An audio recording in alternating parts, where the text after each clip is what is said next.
So in this lecture, we are going to start the fifth chapter of physics, Alhamdulillah, and we have completed four chapter. And the test of the fourth chapter, turning effect of forces, the schedule of that test will be sent to your WhatsApp. So you have to prepare for that. So now we are going to start the fifth chapter of physics, that is the gravitation. That is the okay.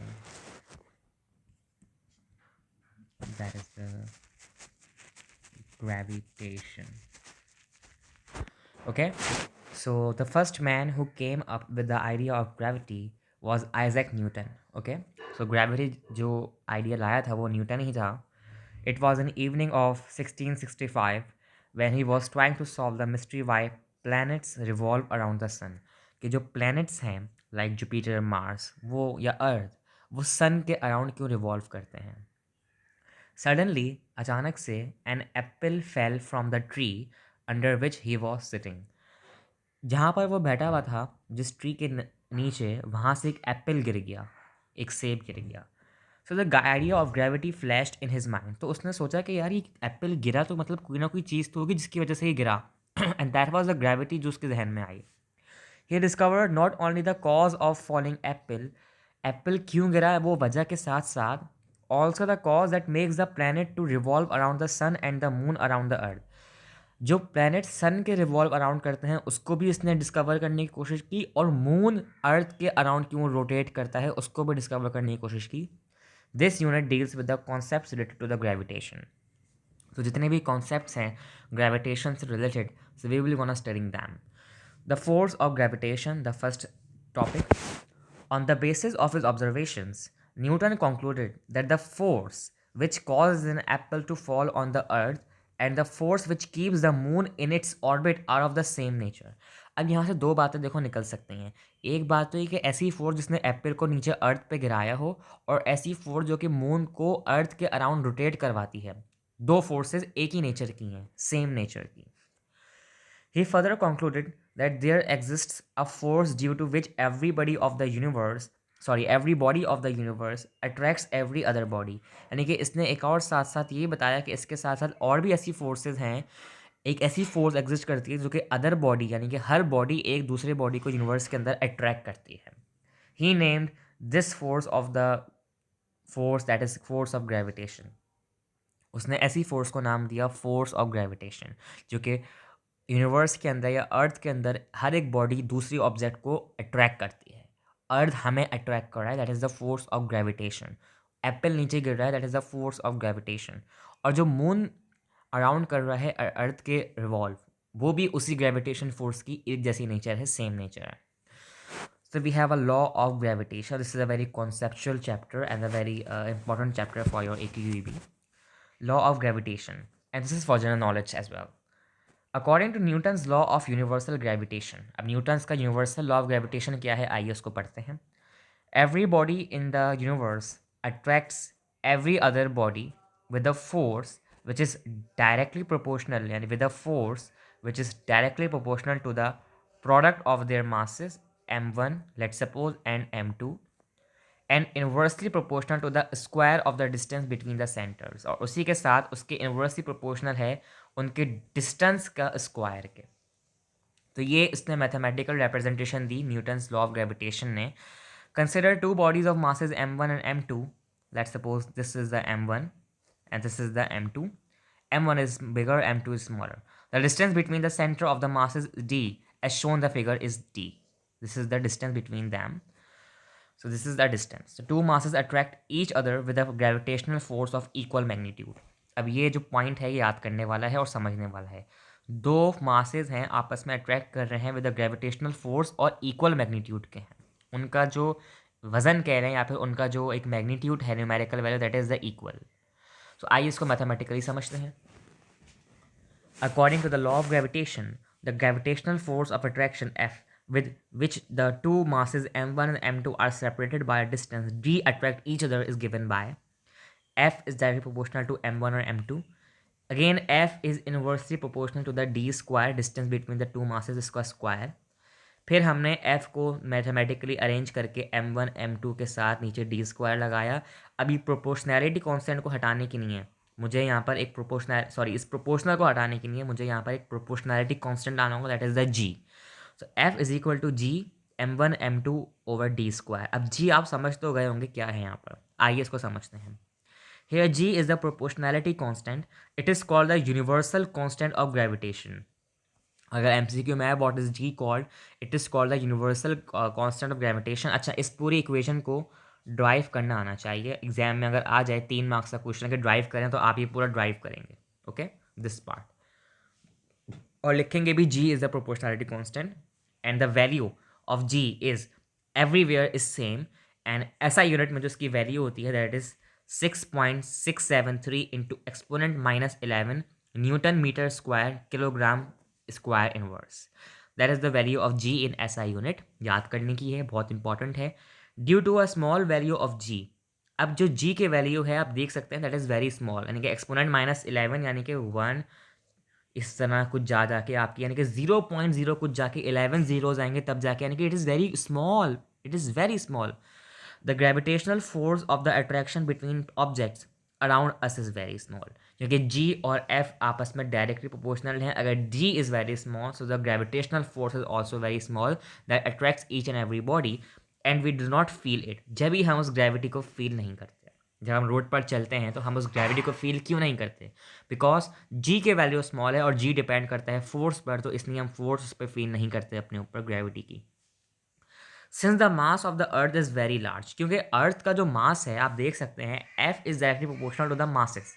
मास इतना ज़्यादा है कि अगर force कम है तो force पता ही नहीं चल रही। फॉर एग्जाम्पल एक मोटा सा इंसान है, उसके सामने एक चींटी है, तो जाहिर सी बात है ना, एक मोटे से इंसान और चींटी का आपस में क्या कंपैरिजन, तो इसलिए अर्थ का क्या कंपैरिजन इतनी स्मॉल फोर्स की वैल्यू से। That's why we did not feel it. So it attracts nearby objects with a significant force. The weight of an object on the earth is the result of the gravitational force of attraction between the earth and the object. This is the very, very important point to learn and to summarize and to make yourself understand of it. Okay?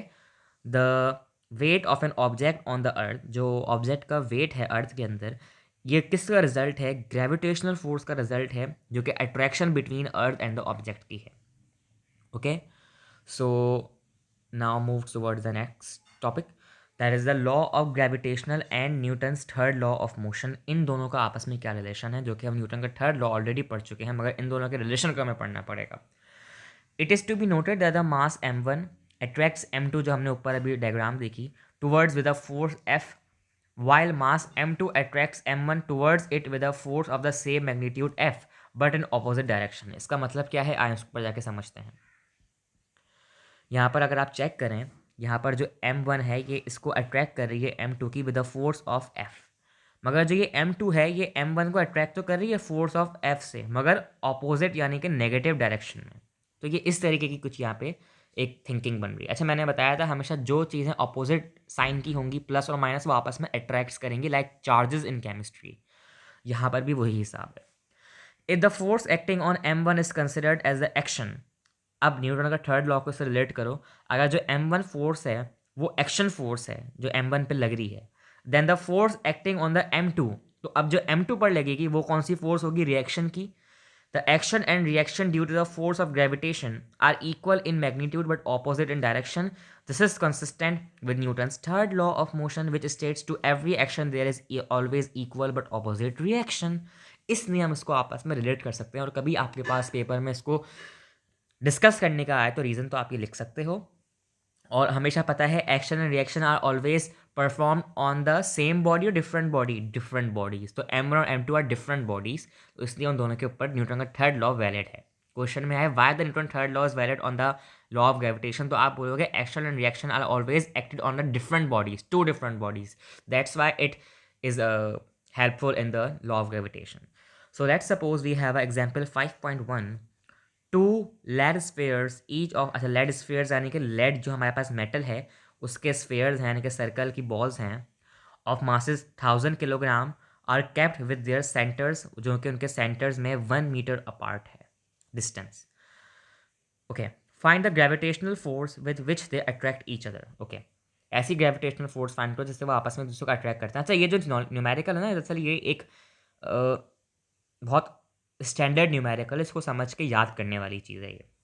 Hair अगर आपको मास पता चले कि M1 1000 kg है, इसका भी और इसका भी 1000 kg है, because they both are equal in magnitude, equal in numerical value. Distance आपको पता है 1 metre apart. You know the formula F is equal to G which is the gravitational constant M1 M2 over D square.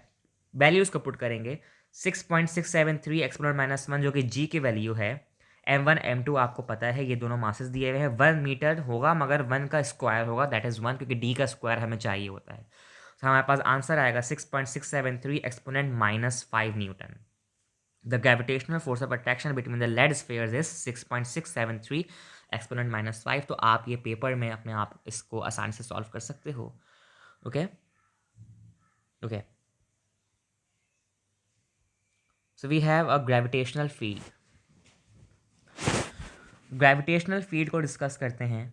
According to the Newton's law of gravitation, the gravitational force between a body of mass m and the earth is given by as we know. But here what this m and e means, this is written ना m और इसके साथ e बना हुआ है, what is this? हमें तो ये नहीं पता, हमें तो ये पता है F is equal to G M1 M2 over R square, but what is this ME? इसको डिस्कस करते हैं। Where ME is the mass of the earth and R is the distance of the body from the center of the earth। अब हमने gravitational force का concept पढ़ा था, but अब हम पढ़ रहे हैं ग्रेविटेशनल फील्ड का कॉन्सेप्ट। तो ग्रेविटेशनल फील्ड के कॉन्सेप्ट में क्या होता है, जो आपका D होता है that becomes R square, and जो आपका M2 होता है that becomes the mass of earth ME। और ये जो डिस्टेंस है ये आपका सेंटर ऑफ द, सॉरी, ये जो है आपका बॉडी से लेकर सेंटर ऑफ द अर्थ तक का डिस्टेंस है R square. The weight of a body is due to the gravitational force with which the earth attracts the body, ये हम पढ़ चुके हैं अभी।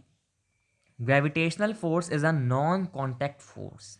क्यों नॉन कॉन्टैक्ट नहीं है? क्योंकि वो इतनी स्मॉल वैल्यू की है जिसको हम फील नहीं कर सकते, so it is not in our contact.